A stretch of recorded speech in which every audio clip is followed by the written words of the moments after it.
Clube do Livro, na Unicinos FM 103.3, também na TV Unicinos. A gente está conversando hoje sobre a importância de ser prudente, do Oscar Wilde. E agora, Vanessa, novamente temos então um convidado aqui no programa. Temos sim, novamente, o professor Cláudio Zanini, professor do curso de Letras aqui da Unicinos, que vai falar um pouquinho aí sobre o nosso autor. Vamos lá, vamos conferir. O Oscar Wilde é um dos maiores representantes da literatura vitoriana. Na verdade, ele nasceu e viveu e morreu na segunda metade do século XIX. E, bom, eu sempre digo que uma sociedade que nos trouxe Drácula, o médico e o monstro, Dorian Gray, Jack o Estripador, é uma sociedade, no mínimo, muito interessante. O Oscar Wilde, ele é o criador do Dorian Gray. E, além de personagens e de obras ficcionais muito interessantes, a própria vida do Wilde foi, em certa medida, uma obra de ficção muito interessante e representativa da sociedade vitoriana. Os vitorianos, eles são caracterizados, entre outras coisas, por uma divisão muito grande entre aquilo que se quer e aquilo que se aparenta. Era uma sociedade onde a aparência era muito importante. Acho que ainda somos mais vitorianos do que nós imaginamos, né? Mas no caso do Wilde, isso aparece de uma maneira muito forte, se a gente pensar na vida dele, no sentido em que ele era, por exemplo, um homem casado com uma mulher, mas que tinha interesse por meninos ou por homens. Ele era um irlandês que se mudou para a Inglaterra. Ainda não havia esse conflito Irlanda e Inglaterra de uma maneira tão forte assim, mas ele era muito híbrido. Ele era muito chamativo, era um cara muito alto, que usava cores muito gritantes, e ele era extremamente inteligente, extremamente generoso com as pessoas que ele conhecia, era famoso por pagar jantares e coquetéis. E ele foi um cara que viveu a vida intensamente, produziu intensamente, e ele pagou o preço por isso, morrendo novo, exilado e abandonado.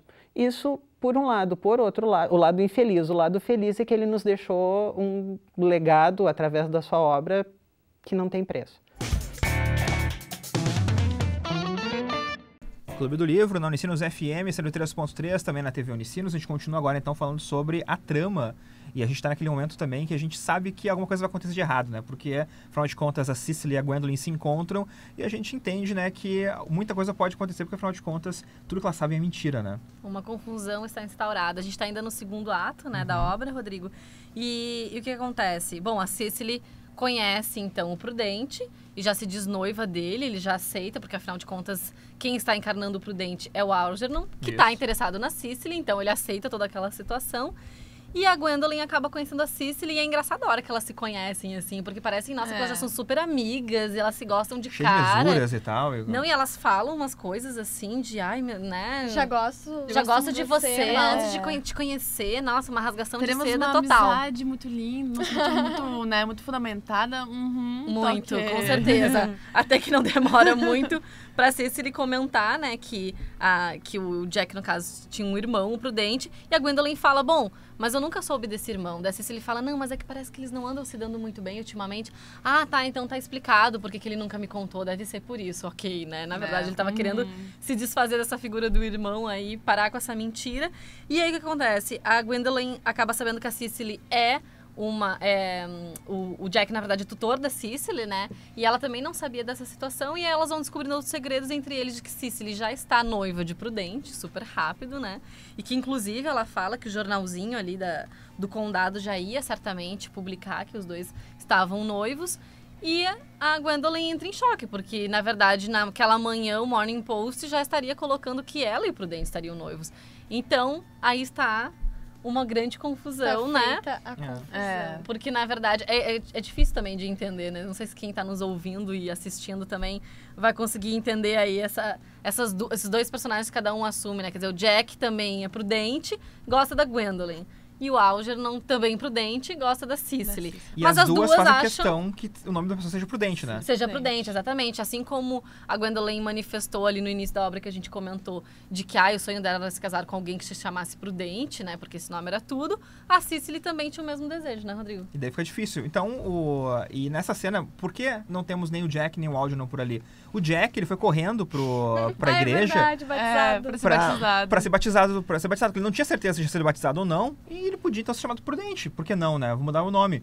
E o Algernon começa a pensar da mesma forma também. Porque a Cicely, o mesmo mesmo diálogo que existe entre a Gwendolyn e o Prudente no começo, existe entre o Algernon e a Cicely, porque eles É dizem... engraçado que toda a história é espelhada, assim, né? O que acontece com um vai acontecendo com o Ela outro. disse, eu poderia talvez até respeitar um Algernon, mas amar, né, eu Maria um Prudente. Então o Algernon tem que também, né, mudar de nome. E eles acabam, então, tentando marcar, né? É a importância de ser prudente, a né, importância de ser gente? prudente, exatamente. E no momento chega o Algernon. E chega lá, aliás, chega antes o Jack, né? Chega o Jack e daí a Gwendolyn está lá, e o Jack, olha só, Gwendolyn, você está aqui. E daí a Cicely diz, tá aí a confusão, porque esse aqui não é o Prudente, esse aqui é o Jack. E depois chega o Algernon também, e o Algernon vê a Gwendolyn ali, que é a prima dele. Não, mas peraí, esse não é o Prudente, esse aí é o Algernon. Então, sabe, fica aquela confusão dos diabos, assim, naquele momento, porque ninguém falou a verdade para suas mulheres. Aí é engraçado que ela fala assim, a Gwendolyn pergunta... Há apenas uma pergunta que eu gostaria que me permitissem fazer ao meu tutor. Aí a Gwendolyn fala assim, que ideia admirável. Senhor Worfin, tenho apenas uma pergunta que gostaria de tomar a liberdade de fazer. Onde está o seu irmão Prudente? Porque aí elas ficam pensando, se afinal esse é o Jack e esse é o Algernon, cadê o Prudente? E as duas queriam Prudente, E aí o Jack diz, Gwendolyn, Cicely, não sabem o quanto me dói ser forçado a dizer a verdade. É a primeira vez na vida que me vejo reduzido a uma posição tão lamentável e, na verdade, não tenho experiência com nada parecido. Entretanto, direi com toda a franqueza que não tenho nenhum irmão chamado Prudente. Não existe irmão nenhum. Jamais na vida tive um irmão e certamente não tenho a menor intenção de adquirir algum no futuro. E aí que se revela que, afinal, esse Prudente, desde o início do livro que aparece, não existe. E elas ficam sabendo. E aí a Gwendolyn até fala, né? Bom, então creio que nenhuma de nós duas esteja, de fato, noiva. Ai, como é que pode uma moça da sociedade viver essa situação? Aí já viram amigas de novo, porque até então elas ficam meio inimigas, né? Depois, aí as duas descobrem que não estão noivas, aí já são amigas de novo, saem as duas saem juntas, indignadas, falando mal dos outros, né? E daí depois os dois aparecem de novo, e daí as duas ficam pensando juntas. Mas será que vale a pena perdoar? Olha, creio que não sei o quê. Aí as duas ficam nesse papo, sabe? Aí eles justificam que só inventaram esses nomes. O Algernon inventou pra poder conhecer a Cicely e o Jack inventou pra poder ir até a cidade e ver com mais frequência a Gwendolyn. Daí elas acham lindo e romântico e perdoam eles. Já são os atos 3 a partir disso, e do nada chega a mãe... Lady Bracknell. Como é que ela fica nessa história, né? O que ela acha dessa situação? É complicado porque ela já não gostava muito do Prudente, né? Já não. E depois de saber também, né? Tudo aquilo que aconteceu, né? Gosta menos ainda. Só que, né? O que ela fica sabendo, né? Tem uma sabendo, situação aí no meio, né? A Cicely é dona de uma grande riqueza, de uma grande fortuna e sabe que isso acaba mexendo. Não, então vamos considerar, vamos relevar. O seu Algernon sobrinho, não pode como casar ela é com tia do Algernon, ela também tem que se sente no direito de aprovar aquele relacionamento. Né? Só que daí o nosso amigo Jack diz não. Agora sou eu que não aceito isso, porque a Cicely é a pupila dele, então ele tem o direito, porque a Cicely é novinha, tem 18 anos de idade, então ele pode reprovar essa união. E até os 35 anos ele poderia ainda dar pitaco e interferir na vida dela. Então daí ele fez o seguinte, então, né, bom, eu não vou aceitar, a não ser que, claro, né, a Lady Bracknell aceite também que eu case com a Gwendolyn, e fica naquele jogo. E vamos chegar já no final da história, já? Podemos ir, acho que podemos ir. Como é que a gente tá aí de tempo, como é que estamos de Rodrigo? tempo? Não, acho que já dá pra gente ir pro final.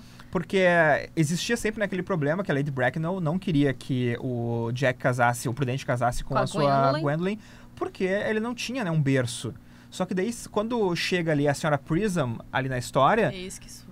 A Senhora Prism olha pra Lady Bracknell, as duas se olham e... Olha só, mas quem é essa mulher? Essa mulher aqui eu conheço do meu passado. Ela levou, há 28 anos, uma criança num berço e a criança sumiu. Ela perdeu, como se ela tivesse perdido aquela criança. E foi uma confusão que a senhorita Prism acabou fazendo, porque na maleta que estava o seu livro, que ela tinha escrito um livro, né? Essa história... Enfim, ela deixa o livro no berço. Ela deixa o livro no berço e deixa a criança dentro da mala e esquece a mala no trem. Isso que também essas coisas. E aí por isso encaixa, né? Porque aquele monte tinha sido encontrado dentro de uma mala no trem. E que nem o Rodrigo diz, e a gente pensa que tem certas coisas que não existiriam na realidade, porque quem é que ia confundir um livro com um bebê, mas no contexto é muito engraçado isso, né? E a gente descobre então que o Jack faz parte dessa família. A família da Lady Bracknell. Não é filho da Lady Bracknell, ainda bem, né? Ainda bem, porque daí ia ter problema ali com a Gwendolyn, não ia poder ficar com ela. Mas é sobrinho da Lady Bracknell. E irmão do Algernon, ou seja, ele tinha um irmão. Ele tinha um irmão, que é o Algernon, e as coisas acabam então acontecendo que ele não sabe o nome dele, mas a Lady Bracknell diz... Bom, eu não lembro o nome, né, do meu... Ele fala, mas qual né? é você recebeu o nome do seu pai no batismo, né? Aham. Tá, mas e qual era o nome do meu pai? E elas não lembram, ela enfim, foi Até fazem que- todo um esforço, vão procurar. Até que ela fala, então, que é Prudente. Ele Que chega lá, o nome né, dele era... lista. Ai, onde é que tá? Era Prudente... Prudente John. Prudente John, É. um general, alguma coisa assim, né? É. E E ele então, descobre no que- fim das contas, ele se chama Ele nem realmente estava Prudente. mentindo Ele tanto Ele assim. Ele sempre, tem um todo tempo, irmão falou a e ele verdade. se chama Prudente. Ele falou tanto tempo Sem verdade, eu não saber. sabia, né? E é legal o final, assim, que a gente gosta até de ler. Que a Lady, a Lady Bracknell acaba ficando meio preocupada ali, né? Parece estar demonstrando sinais de precipitação em relação ao Jack, que agora é prudente mesmo. E ele termina dizendo, pelo contrário, tia Augusta, acabo de perceber pela primeira vez na vida a importância vital de ser prudente. Então foi legal ler esse final também, né? Como a gente comentou lá no início do programa, como dá esse fechamento todo e daí tu entende bem o título e tudo mais e faz muito sentido. Verdade. Bom, vamos fazer um intervalo agora aqui no Clube do Livro e na volta a gente fala então alguns pontos sobre personagens também Umas que são considerações, importantes. o que a gente gostou mais. Considerações também e também alguns filmes que foram baseados nesse livro, nessa peça de teatro. Logo depois do intervalo a gente já volta.